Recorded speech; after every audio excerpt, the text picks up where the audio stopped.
Welcome back. This is John Locke, and I wanted to follow up yesterday's video about content marketing in 2020 and how momentum is so important and being consistent is important with some more thoughts and a new mindset to get around.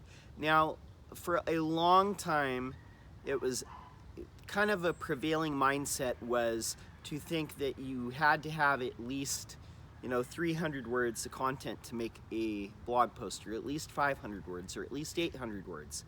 And then people started talking about skyscraping your content, and whatever the top word count was on page one, making things even longer than that. And studies came out saying that the average word count of things that were on page one were a certain word count, and like the more words you had, the better it is. Now, in some cases that might be true, though not for the reason that you're thinking. But let's talk about content marketing, and let's talk about specifically blogging. Let's look at it from the perspective of both you're buying content from somebody else, you're doing content in-house, or you're trying to utilize best practices for content. What should you really be doing? So there's agencies out there that still sell blog posts as part of their overall packages each month, where they're gonna build X number of links, and they're gonna write X number of blog posts with 500 or 600 or 800 words.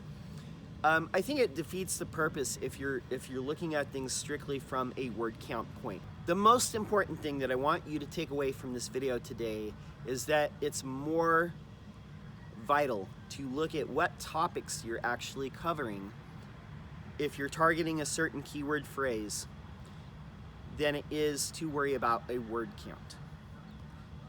So to break that down, if you're looking at any type of keyword phrase that you're trying to rank for, the first thing that you should be doing is looking at what Google is already rewarding.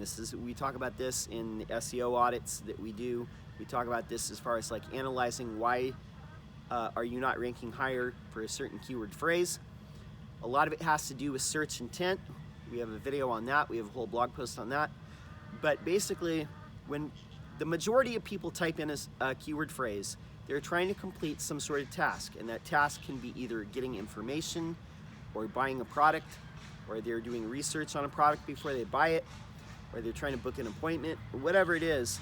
They're trying to complete some sort of certain task, and they need to have either some sort of information, specific information, or they need to have some sort of path to completing that task.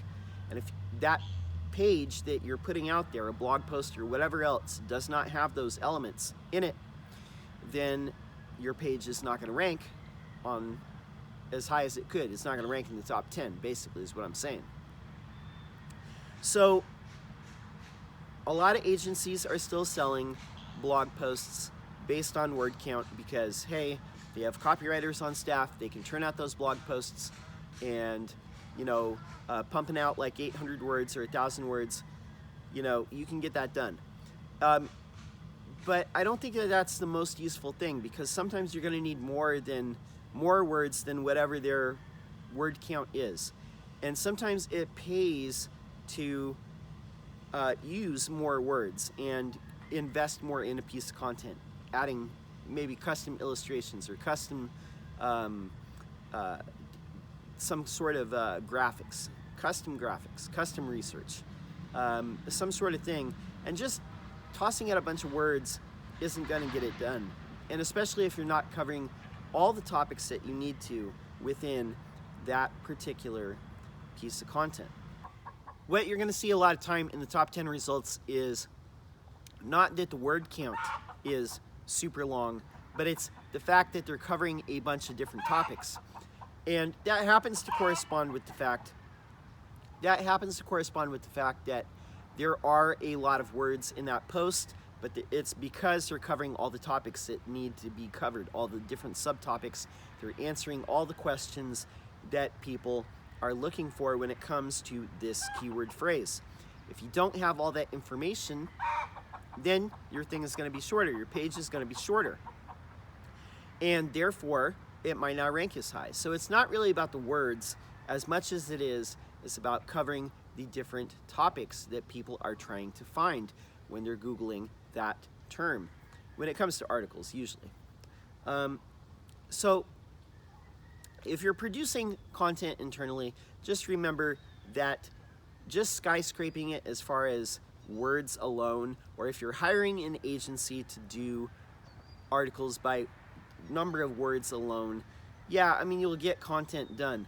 But the more important thing is to actually look at each individual keyword phrase as an individual thing that you're trying to rank for.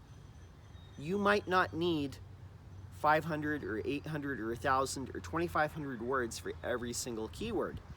Though, for some keywords, you might need 2,500 words and you might need to cover like 12 different topics. Or you might need to have 4,000 words and you might need to cover 15 or 18 different topics within that in order to crack the top 10.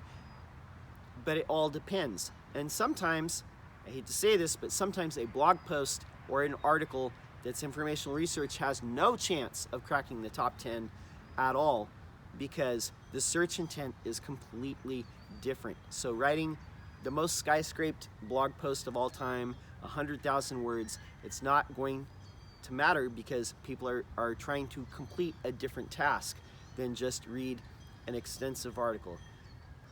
Really think about what you're doing and analyze what other people are doing. Try and find the pattern in what Google is rewarding. It's always there.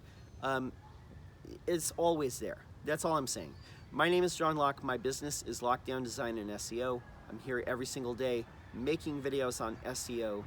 And I want to thank all the people who subscribed this last year. I want to thank all the people who have subscribed very recently. We're heading toward 500 subscribers and it makes me very excited. Thank you, everyone, and I will be here tomorrow with another video. Until next time, peace.